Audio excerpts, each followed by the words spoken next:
50예배 오신 여러분 환영하고 축복합니다. 하나님께서 오늘도 우리에게 새심 주실 줄로 믿습니다. 오늘은 사무엘상 32번째 시간입니다. 그리고 본문은 3장 2절에서 3절입니다. 엘리의 눈이 점점 어두워가서 잘 보지 못하는 그때에 그가 자기 처소에 누웠고 하나님의 등불은 아직 꺼지지 아니하였으며 사무엘은 하나님의 궤에 있는 여호와의 전 안에 누웠더니. 아멘. 연목구어라는 말이 있습니다. 나무에 올라가서 물고기를 찾는다, 이런 말입니다. 잘못된 곳에 가면은 결코 그 찾는 것을 찾지 못한다, 이런 의미가 있지요. 정말 찾고 싶은 것이 있으면 그것을 찾을 수 있는 올바른 장소에 가야 합니다. 하나님의 말씀을 찾고 하나님의 뜻을 알기 원한다면 하나님의 말씀이 있는 곳, 또 하나님의 뜻이 풀어지는 곳에 있어야 합니다. 오늘 본문을 보면 하나님의 말씀이 풀어지는 곳에 있었던 한 사람을 발견할 수가 있습니다. 오늘 본문 3장 2절과 3절은 엘리와 사무엘을 대조해서 말하고 있습니다. 2절에 보면 엘리의 눈이 점점 어두워가서 잘 보지 못하는 그때에 그가 자기 처소에 누웠고, 잠잘 때가 되어서 자기 처소에 눕는 것은 아무 문제가 되지 않습니다. 그런데 자기 처소에 누웠다라고 하기 전에 엘리의 상태가 어떤지에 대해서 성경이 한 번 더 언급하고 있습니다. 엘리의 눈이 점점 어두워가서 잘 보지 못한다. 나이가 많아서 신체적인 특징이 지금 노안이 왔다라는 것을 말하고 있는데, 그것만은 의미하는 것이 아니라 영적인 노안이 찾아왔다는 것을 의미하고 있는 것이죠. 영적으로 엘리가 둔감해진 상태를 성경은 언급하고 지나가고 있는 것입니다. 그는 대제사장으로서 이 혼탁한 사사시대 말기 가운데 모든 사람이 자기 마음대로 살아가고 자기 생각을 진리로 살아가고 있는 그 시대 가운데 자기 처소에서 잠들 때가 아니라 하나님의 말씀과 뜻을 구해야 하는 그런 위치에 있는 사람이었습니다. 그런데 그는 그렇게 하지 않았지요. 자기 처소에 가서 잠이 들었습니다. 영적으로 둔감한 영적 지도자의 모습을 보여주고 있는 것입니다. 그런데 이 엘리와 대조적으로 사무엘은 3절에 보니까 여기서 잠이 들었습니다. 하나님의 등불은 아직 꺼지지 아니하였으며 사무엘은 하나님의 궤에 있는 여호와의 전 안에 누웠더니. 엘리는 자기 처소에 누웠는데 사무엘은 하나님의 언약궤가 있는 성소에 누웠습니다. 그런데 그 시각이 언제냐?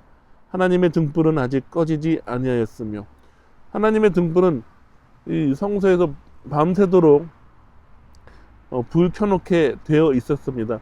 이것이 거의 꺼져갈 때가 된다라고 할 때는 이제 새벽이 다가오고 있음을 의미합니다. 그런데 이 하나님의 등불이 아직 꺼지지 아니하였으며 사무엘은 하나님의 궤에 있는 여호와의 전 안에 두었다. 그러면 지금까지 이 사무엘은 거의 새벽이 올 때까지 무엇을 했느냐? 무엇을 했을까요? 이것을 알 수 있는 한 가지는 그가 어디에 있는지 어디에 누웠는지를 보면 알 수가 있습니다. 그가 하나님의 궤 옆에 누웠다. 사무엘은 하나님의 궤 앞에서 새벽까지 있었어요. 하나님의 그 궤 언약궤 안에 무엇이 들어있습니까? 모세가 하나님께 받은 그 십계명 돌판 2개가 거기 들어가 있어요. 그러니까 대제사장 엘리가 자기 처소에서 잠들 때에 사무엘은 새벽까지 하나님 앞에서 하나님의 말씀이 있는 그 자리에서 하나님의 말씀과 뜻을, 이상을 구했던 것입니다. 그러니까 하나님께서 당연히 엘리가 아니라 사무엘에게 말씀하시는 것은 당연한 일입니다. 하나님은 하나님의 말씀을 듣기를 원하고 하나님의 말씀을 선포되고 하나님의 말씀 앞에 머무는 사람에게 하나님은 말씀하십니다. 오늘 하루 살아갈 때 하나님 말씀 앞에 머무는 하루가 되시기를 주님의 이름으로 축원합니다. 말씀 앞에서 경외함으로 주께 홀로 섭니다. 생명의 말씀 읽고 순종해 주를 예배합니다.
말씀에